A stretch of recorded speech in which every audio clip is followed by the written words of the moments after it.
حضور کے زمانے میں یوم عاشورہ نہیں آیا، محرم کا مہینہ نہیں آیا، صحابہ کے دور میں محرم کا مہینہ نہیں آیا تھا،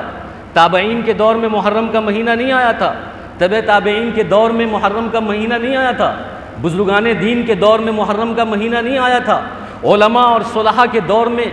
امام ابو حنیفہ، امام شافعی، امام احمد ابن حنبل، امام اعمش، امام مالک، ان کے دور میں محرم کا مہینہ نہیں آیا تھا۔ یہ دیندار نہیں تھے، ان کو دین سے محبت نہیں تھی، ان کو مسلمان سے محبت نہیں تھی، ان کو امام حسن اور حسین سے محبت نہیں تھی، اور ان کو امام حسین کی شہادت پر غم نہیں تھا۔ ظاہر ہے کہ ان سے بڑا دیندار کون ہو سکتا ہے؟ نبی سے بڑا دیندار، صحابی سے بڑا دیندار، تبع تابعین سے بڑا دیندار، تابعین سے بڑا دیندار، علماء اور امام سے بڑا دیندار کون ہو سکتا ہے؟ لیکن ان کو یہ معلوم تھا کہ یہ ایک طرح کی بدعت ہے، یہ خرافات ہے، یہ رسم و رواج ہے، دین سے اس کا کوئی تعلق نہیں۔ بھلا یہ کیسے ہو سکتا ہے کہ دین کے نام پر کوئی ناچے؟ بھلا یہ کیسے ہو سکتا ہے کہ دین کے نام پر کوئی شراب پیے؟ بھلا یہ کیسے ہو سکتا ہے کہ دین کے نام پر کوئی بدنظری کرے؟ بھلا یہ کیسے ہو سکتا ہے کہ کوئی دین کے نام پر بے حیائی کرے؟ بھلا یہ کیسے ہو سکتا ہے کہ کوئی دین کے نام پر میوزک بجائے، ڈھول بجائے، تاشے بجائے، نغارے بجائے؟ بھلا یہ کیسے ہو سکتا ہے کہ کسی میلے میں عورت اور مرد کا اختلاط ہو اور وہ بدنظری کریں؟ لیکن پھر بھی ہم جان بوجھ کر انجان بنے ہوئے ہیں، ہمیں معلوم نہیں ہے۔ اس لیے قرآن کریم کے اس اصول کو یاد رکھنا چاہیے، وَلَا تَعَاوَنُوا عَلَى الْإِثْمِ وَالْعُدْوَانِ، کہ ہمیں گناہوں کے کاموں میں، برائیوں کے کاموں میں اور فسق و فجور کے کاموں میں، بدعت والے کاموں میں کسی طرح کی کوئی مدد نہیں کرنی ہے۔ صرف اس میں گنہگار وہ نہیں ہیں جو تعزیہ اٹھاتے ہیں، گنہگار وہ نہیں ہیں جو چوکھٹ بناتے ہیں، گنہگار وہ نہیں ہیں جو یہ انتظام کرتے ہیں، جو اس کے مینیجر ہیں، جو اس کے کنوینر ہیں، جو اس کے بانی ہیں۔ یہ صرف گنہگار نہیں ہے، گنہگار وہ لوگ بھی ہیں جو اس میں روپے کا چندہ دیتے ہیں، 1 روپے کا بھی چندہ دیتے ہوں، وہ بھی گنہگار ہے، اس میں ملوث ہیں۔ گنہگار وہ بھی ہیں جو اس میں شریک ہیں، جسمانی طور پر ان کا وجود موجود ہے، جو تماشا بین کی حیثیت سے وہاں نظر آتے ہیں۔ یہ سب کے سب اس میں گنہگار ہیں، کسی طرح سے کوئی اگر کیسا بھی سپورٹ کر رہا ہے، وہ سب کے سب گنہگار ہیں۔ دین کے نام پر، مسجد کے نام پر، مدرسے کے نام پر جن عورتوں کے ہاتھ تنگ ہو جاتے ہیں، پیسہ نہیں نکلتا، گھر میں فقر و فاقہ پڑنے لگتا ہے، غریبی یاد آنے لگتی ہے، یتیمی، مفلسی، بے بسی یاد آنے لگتی ہے، وہ عورتیں خرافات کے نام پر، رسم و رواج کے نام پر، اس بے حیائی اور بے پردگی کے نام پر خوب پیسہ نکال کر دیتی ہیں اور سپورٹ کرتی ہیں، حوصلہ بھی بڑھاتی کہ نہیں، مناؤ، منانا چاہیے۔ ہمیں یہ اصول یاد رکھنا چاہیے، وَلَا تَعَاوَنُوا عَلَى الْإِثْمِ وَالْعُدْوَانِ، کہ ہمیں بدعات کے کاموں میں، برائیوں کے کاموں میں کسی طرح کا کوئی سپورٹ نہیں کرنا ہے۔ جن کو منانا ہے منائے، جن کو کرنا ہے کرے، ہمیں پیسوں سے سپورٹ نہیں کرنا، فائنینشل سپورٹ نہیں کرنا، ہمیں اس کے سامنے موجود نہیں رہنا ہے، اس کا بہشکار کرنا ہے، اس کا انکار کرنا ہے، اس کے خلاف کھڑے ہونا ہے، اس کو روک تھام کی کوشش کرنا ہے، اور اگر نہیں کر سکتے تو کم از کم خاموش رہنا ہے، دل سے اس کو برا سمجھنا ہے۔ لیکن ہم تو پیش رہتے ہیں، ہمارے دل کے اندر بھی ایک امنگ ہوتی ہے، ہر آدمی یہ چاہتا ہے کہ نہیں کسی طریقے سے ایک تماشا ہو، کسی طریقے سے میرے آنکھوں کی ٹھنڈک اور مجھے ٹھنڈک محسوس ہو، میں نفسانی خواہشات کے تابع ہو جاؤں اور اپنے نفس کے تقاضے کو پورا کروں۔ یہ محرم صرف لاٹھی اور تلوار کا نام نہیں ہے، صرف تعزیہ اور چوکی کا نام نہیں ہے، اس کے اندر بے حیائی ہے، بے پردگی ہے، یہ آدمی کو زنا تک پہنچا رہا ہے، کیونکہ اس میں عورتوں کا، مردوں کا اختلاط ہوتا ہے، کسی طرح کا کوئی انسٹرکشن نہیں ہے، کوئی پابندی نہیں ہے، ہر کوئی مرد ہر کوئی عورت کو دیکھ سکتا ہے، ہر کوئی عورت ہر کوئی مرد کو دیکھ سکتی ہے۔ کیا اس کی اجازت ہے اسلام میں؟ اسلام نے نماز کے نام پر عورتوں کو الگ رکھا، تعلیم کے نام پر عورتوں کو الگ رکھا، سیاست کے نام پر عورتوں کو الگ رکھا، اور تجارت کے نام پر عورتوں کو الگ رکھا ہے، اخلاقیات کے نام پر عورتوں کو الگ رکھا ہے، لباس پہننے کے نام پر عورتوں کو الگ رکھا ہے، لیکن محرم کے نام پر دونوں ایک ہیں۔ دائیں طرف مردوں کا میلہ لگتا ہے اور بائیں طرف عورتوں کا میلہ لگتا ہے۔ اس کی کیا گارنٹی ہے کہ اس میں اختلاط نہیں ہوتا ہوگا، ایک دوسرے کو دیکھا نہیں جاتا ہوگا، ایک دوسرے کو چھیڑا نہیں جاتا، کون گارنٹی لیتا ہے اس کی؟ اور جو گارنٹی لیتا ہے وہ سامنے آئے کہ ہاں میں اس کی گارنٹی لیتا ہوں۔ تو یہ صرف محرم نہیں ہے، اس کے ساتھ بہت ساری برائیاں ہیں جڑی ہوئی ہے۔ میں نے کہا کہ یہ برائی کا جنکشن ہے، برائی کا مجموعہ ہے، اس کو ختم کرنے کی ضرورت ہے۔ اور ختم کیسے ہوگا؟ اللہ کے نبی صلی اللہ علیہ وسلم نے فرمایا من رأى منکم منکرا فلیغیرہ بلسانہ فإن لم یستطع فبیدہ فإن لم یستطع فبقلبہ وذلک اضعف الایمان، کہ اگر تم دیکھو کہ تمہارے سماج کے اندر، تمہارے معاشرے کے اندر، تمہارے سوسائٹی کے اندر کھلم کھلا علی الاعلان علی الاطلاق کوئی برائی ہو رہی ہے اور تمہاری آنکھ اس کو دیکھ رہی ہے، تو اگر تم ہاتھ سے روکنے کی طاقت رکھتے ہو تو ہاتھ سے روکو، اگر زبان سے روکنے کی طاقت رکھتے ہو تو زبان سے روکو، اور اگر تم ہاتھ سے اور زبان سے روکنے کی طاقت نہیں رکھتے تو کم از کم اس کو دل سے برا سمجھو۔ وَذَلِكَ أَضْعَفُ الْإِيمَانِ، اور یہ ایمان کا سب سے ادنا درجہ ہے۔ آج ہم کیا کر رہے ہیں؟ ہمارے آنکھ کے سامنے برائی نہیں ہو رہی، ہماری آنکھیں بند ہیں کیا؟ ہم نابینا ہو گئے، اندھے ہو گئے، ہمیں نظر نہیں آتا ہے؟ کیا اسلام کے نام پر شراب پینا جائز ہے؟ کیا اسلام کے نام پر ناچنا جائز ہے؟ کیا اسلام کے نام پر ڈھولک بجانا جائز ہے؟ کیا اسلام کے نام پر بے پردگی کرنا جائز ہے؟ کیا اسلام کے نام پر دھاندلی کرنا جائز ہے کہ کسی راہ گزر کو اور کسی راستے پر چلنے آنے جانے والے کو روک کر اس سے محرم کا چندہ لیا جائے؟ یہ رنگداری کرنا یہ جائز ہے؟ اور پھر ٹریفک روکا جائے، آنے جانے والے مسافرین کو روکا جائے کہ تم جا نہیں سکتے، گھنٹوں گھنٹہ ایذائے مسلم ہو، گھنٹوں گھنٹہ انسانوں کو ستایا جائے اور اس کی نیند اڑائی جائے، آدھی رات تک مسلم غیر مسلم آپ کے ڈھول اور تماشے کی آواز سے نہ سو سکتے ہوں؟ کیا یہ سب جائز ہے اسلام کے نام پر؟ بالکل جائز نہیں ہے۔ اور جب یہ جائز نہیں ہے تو آپ دیکھ رہے ہیں، آپ سوچیں اپنے اوپر کہ ہم کیا کر سکتے ہیں اس کو روکنے کے لیے۔ اگر ہمارے پاس اللہ نے مال دیا ہے، اس مال کو ہم صحیح جگہ پر لگائیں، اپنے آل اولاد پر لگائیں، اس کے مستقبل کے لیے لگائیں، اس کی تعلیم پر لگائیں، اس کی صحت پر لگائیں، پڑوسی کی غربت پر لگائیں، دوست احباب کی غربت پر لگائیں، مسجد پر مدرسے پر لگائیں، خیر خواہی پر لگائیں۔ یہ کیا کہ ننگا ناچ ہو رہا ہے اس میں آپ چندہ دے رہے ہیں، اس میں آپ اپنا پیسہ لگا رہے ہیں، اس پیسے کی کیا ویلو ہے؟ وہ پیسہ آپ کو کیا کما کر دے گا؟ آپ کی آخرت بیچ رہا ہے، آپ کی آخرت کو برباد کر رہا ہے۔ تو اس میں چندہ دینے والے اپنا چندہ روکیں، یہ بھی روکنے کی ایک شکل ہے۔ جو تماشے بین کی حیثیت سے وہاں کھڑے ہوتے ہیں وہ اس میں نہ جائیں، یہ بھی روکنے کی ایک شکل ہے۔ جو بانس دیتے ہیں، جو گڑاسا دیتے ہیں، جو سامان دیتے ہیں، وہ سامان دینا بند کریں، یہ بھی روکنے کی ایک شکل ہے۔ اور اللہ نے اگر آپ کو عہدہ دیا ہے، طاقت دی ہے، سرداری دی ہے، قوم کی حکومت دی ہے، عنان حکومت آپ کے ہاتھ میں ہے، اور گاؤں کے آپ بڑے ہیں، اور آپ روب ریاست والے ہیں، آپ کی زبان میں ویلو ہے، آپ کے ہاتھ میں ویلو ہے، آپ کے حکم میں ویلو ہے، آپ کے فیصلے پر ویلو ہے، اور آپ کے ڈیسیزن میں ویلو ہے، تو آپ جو ہے اپنی زبان استعمال کریں، اپنا ہاتھ استعمال کریں، اور آپ سامنے آئیں روب ریاست والے اور کہیں کہ ہم اس کو ہونے نہیں دیں گے۔ گاؤں کے بڑے لوگ سامنے آئیں، روب و ریاست والے لوگ سامنے آئیں۔ لیکن المیہ یہ ہے کہ بڑے لوگ ہی چاہ رہے ہیں، ان کے دل ہی میں کھجلی ہو رہی ہے کہ ہونا چاہیے، تاکہ ان کو بھی مزہ آئے، ان کو بھی اپنی نفسانی خواہشات کی پیاس بجھانے میں مزہ آئے۔ اور اس لیے کہتے ہیں کہ جیسے محرم کا مہینہ شروع ہوتا ہے تو محرم کا مہینہ شروع ہونے سے شریعت کہتی ہے کہ بھائی یہ احترام والا اور حرمت والا مہینہ شروع ہو گیا، لیکن ہمارے لوگ یہ کہتے ہیں کہ نہیں، اب اس کے بدن پر شیطان اتر گیا ہے، شیطان آ گیا ہے، جیسے وہ قبطی ہو گیا ہے۔ کہتے ہیں کہ یتخبطہ الشیطان، شیطان کسی کو اگر خبطی کر دے، اس کی مثال اگر دیکھنا ہو تو محرم کے دنوں میں ناچنے والے کو دیکھو کہ کیسے اس کے بدن میں شیطان اترا ہوا ہے۔ انسانی کوئی حرکت نہیں ہے اس کے اندر، اسلامی کوئی حرکت نہیں ہے، وہ جتنی بھی حرکتیں کر رہا ہے وہ سب کے سب شیطانی ہیں۔ حدیث میں آتا ہے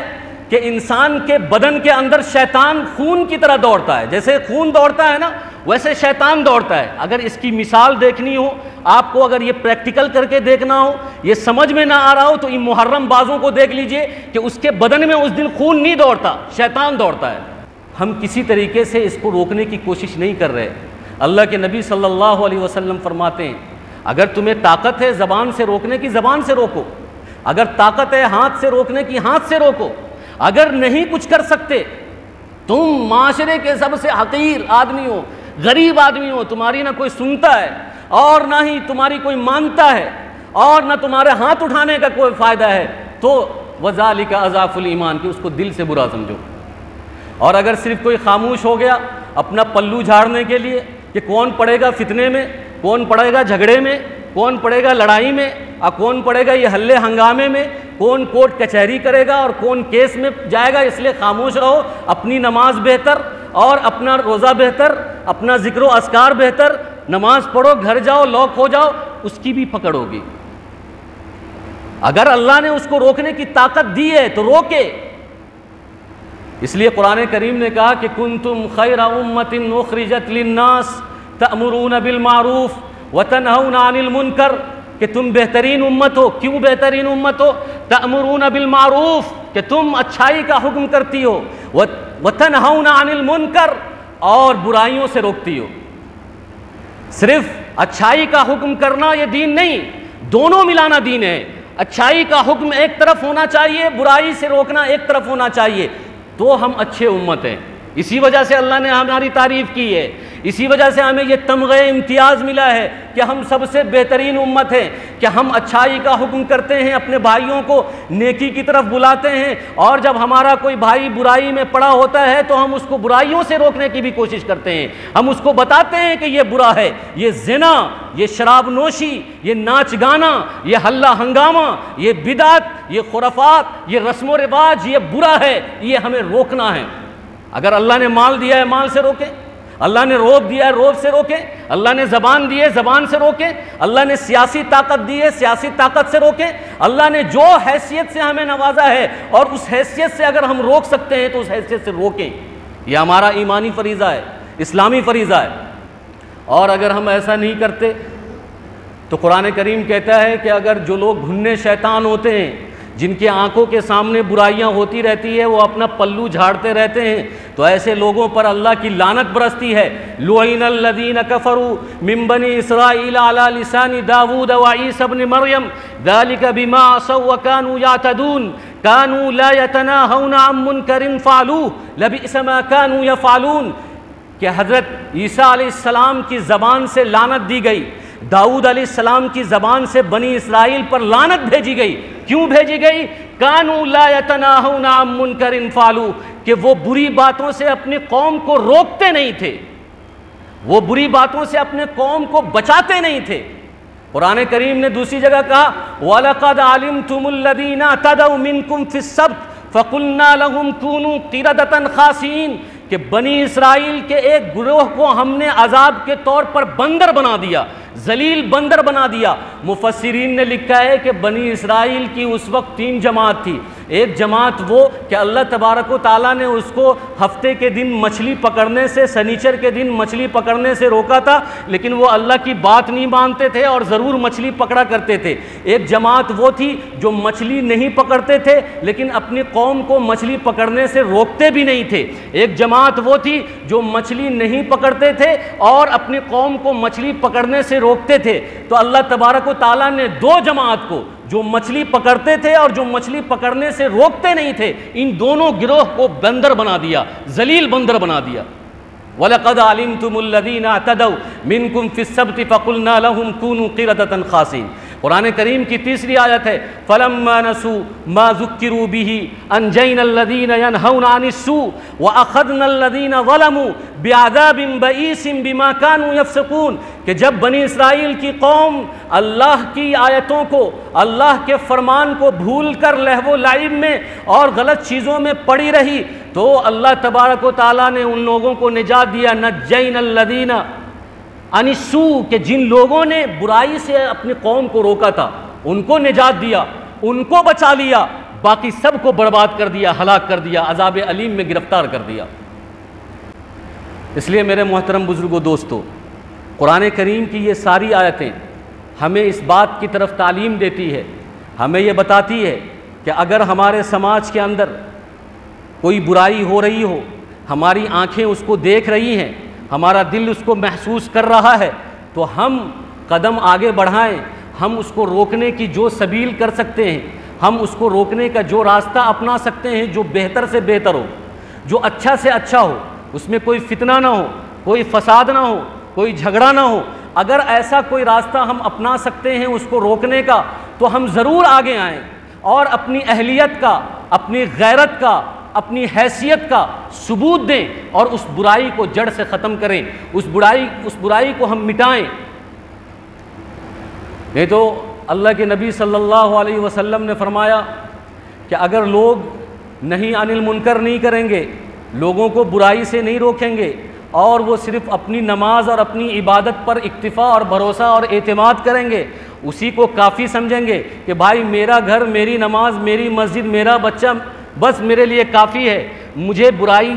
سے کیا لینا دینا، میں تو برائی نہیں کر رہا، میری اولاد تو برائی نہیں کر رہی، اگر اس سوچ کے ساتھ ہم جئیں گے تو اللہ کے نبی صلی اللہ علیہ وسلم نے یہ فرمایا کہ اگر تم امر بالمعروف اور نہی عن المنکر کرنا چھوڑ دو گے، تمہارے آنکھ کے سامنے برائی ہو رہی ہے اور تم اس کو منع نہیں کرو گے، تم اللہ سے مدد مانگو گے، اللہ تمہاری مدد نہیں کرے گا، تم اللہ سے دعا مانگو گے، اللہ تمہاری دعا قبول نہیں کرے گا، تم اللہ سے سوال کرو گے، اللہ تمہارے سوال کو پورا نہیں کرے گا۔ یہ اللہ کے نبی صلی اللہ علیہ وسلم کی حدیث ہے کہ ہماری دعا قبول نہیں ہوگی۔ بلکہ آج تو یہ دور ہے کہ اللہ کے نبی صلی اللہ علیہ وسلم نے یہ فرمایا کہ ایک زمانہ یہ آئے گا کہ لوگ امر بالمعروف کی جگہ نہی عن المنکر کریں گے اور نہی عن المنکر کی جگہ امر بالمعروف کریں گے۔ کیا مطلب ہے اس کا؟ یعنی جہاں لوگوں کو اچھائی کی طرف بلانا چاہیے وہاں پر لوگوں کو برائیوں کی دعوت دی جائے گی اور اچھائیوں سے روکا جائے گا، اچھی چیزوں سے روکا جائے گا، قرآن پڑھنے سے، نماز پڑھنے سے، داڑھی رکھنے سے، دیندار بننے سے۔ دور آئے گا کیا؟ وہ دور آ چکا ہے، وہ دور آ چکا ہے کہ ہم یہ مان چکے ہیں کہ جھوٹ کے بغیر دھندا نہیں، ہم یہ مان چکے ہیں کہ سود کے بغیر ترقی نہیں، ہم یہ مان چکے ہیں